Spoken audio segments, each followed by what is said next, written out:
ស្វាគមន៍មកកាន់រូបមន្ត X lookup អញ្ចឹង X lookup គឺយើងអាចស្វែងរកទិន្នន័យដែលអាចគណនាបានអញ្ចឹងណាអញ្ចឹងខ្លាំងជាង V lookup អញ្ចឹងឥឡូវយើងមានតារាងឈ្មោះបែបនេះមកហើយយើងបាទកំណត់ឈ្មោះហើយយើងអាចរកចម្លើយនេះបាន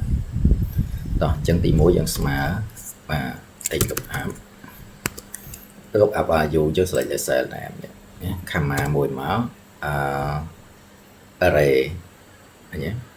lookup array អញ្ចឹងនេះយើង lookup array ជួនហ្នឹង comma មកទៀតមក return value អញ្ចឹងយើងឲ្យយកតារាងនេះបូកនឹងតារាងនេះបូកនឹងតារាងនេះ enter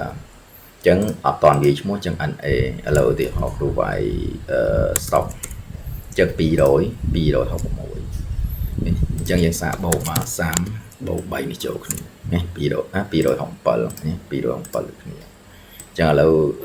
គ្រូសាអ្នកទី3ចំបើខ្ញុំបាយមក261នេះ261បាទអញ្ចឹងគឺវាស្វែងរកតាមឈ្មោះហើយបូកជាមួយនឹងអញ្ញាតបាទអូខេបាទជួបគ្នាវីដេអូក្រោយ